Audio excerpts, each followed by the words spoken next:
नमस्कार, बहुत बहुत स्वागत है न्यूज 21 में। आप सबका आपके साथ मैं हूं ऋतिका पांडे। अब खबरें देखिए अन्य राज्यों से।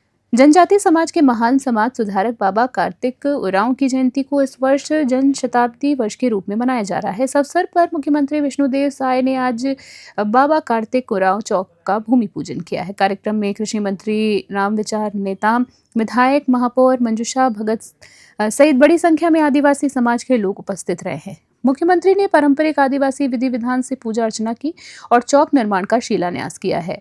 बता दें आपको, सीएम साय ने बताया है कि बाबा कार्तिक उरांव चौक का निर्माण 41 लाख रुपए से अधिक की लागत से किया जाएगा। उन्होंने बाबा कार्तिक उरांव के योगदान को याद करते हुए कहा है कि उन्होंने जमीन से लेकर सदन तक लड़ाई लड़ी है और जनजातीय समाज को आगे बढ़ाने में काम किया है। ऐसे समाज सुधारक बहुत कम देखने को मिलते हैं।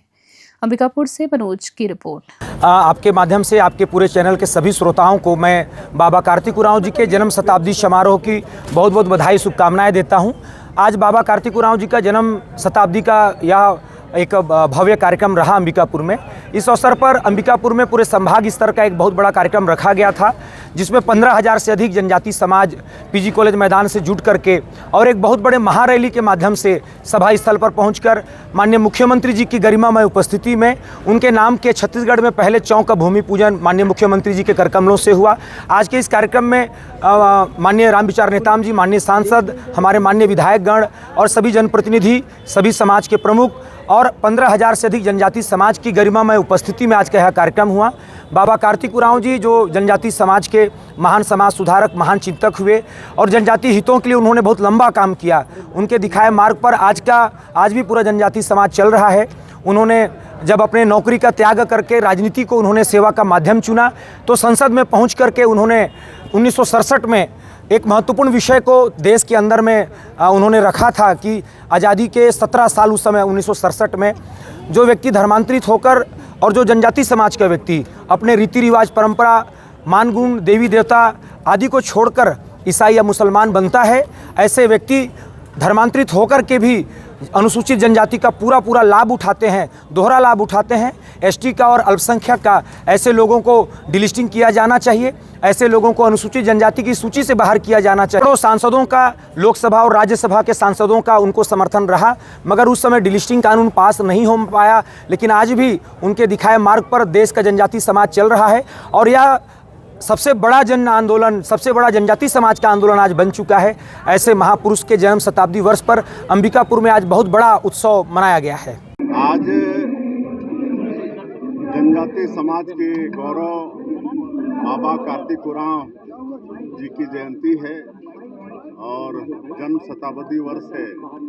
तो सबसे पहले तो सभी लोगों को बाबा कार्तिक उरांव जयंती की बहुत बहुत बधाई और शुभकामना।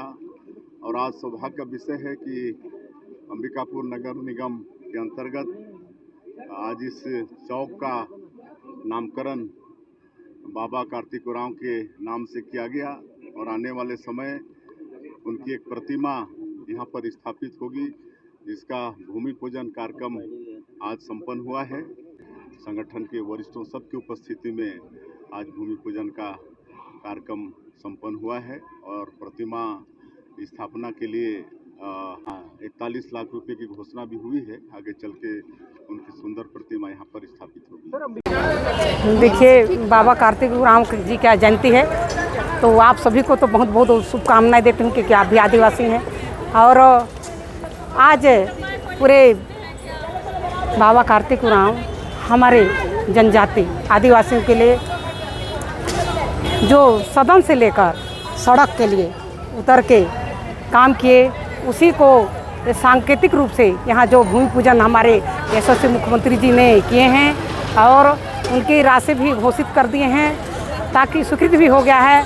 और इसके अनावरण के लिए अभी तो भूमि पूजन किए हैं, अनावरण के लिए स्वयं आएंगे। इस सुखद क्षण में हमारे जितने समाज के आदिवासी भाई लोग उमड़ पड़े, आप लोग देखे होंगे, कोई बाजा लेके आया है, कोई मांदर लेके आया है, कोई बाजा बजा रहा है और विधिवत जो आदिवासी समाज के रीति रिवाज अनुसार हुआ है पूजा भी।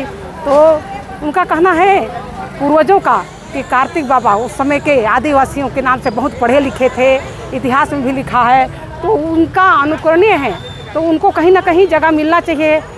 पूर्व के जितने आए मुख्यमंत्री, चाहे यहाँ के आदिवासी नेतृत्व करता, किसी ने नहीं सोचा, लेकिन मेरे मुख्यमंत्री एक फ़ोन करने से 40 से 41 लाख रुपए की स्वीकृति भी दे दिए।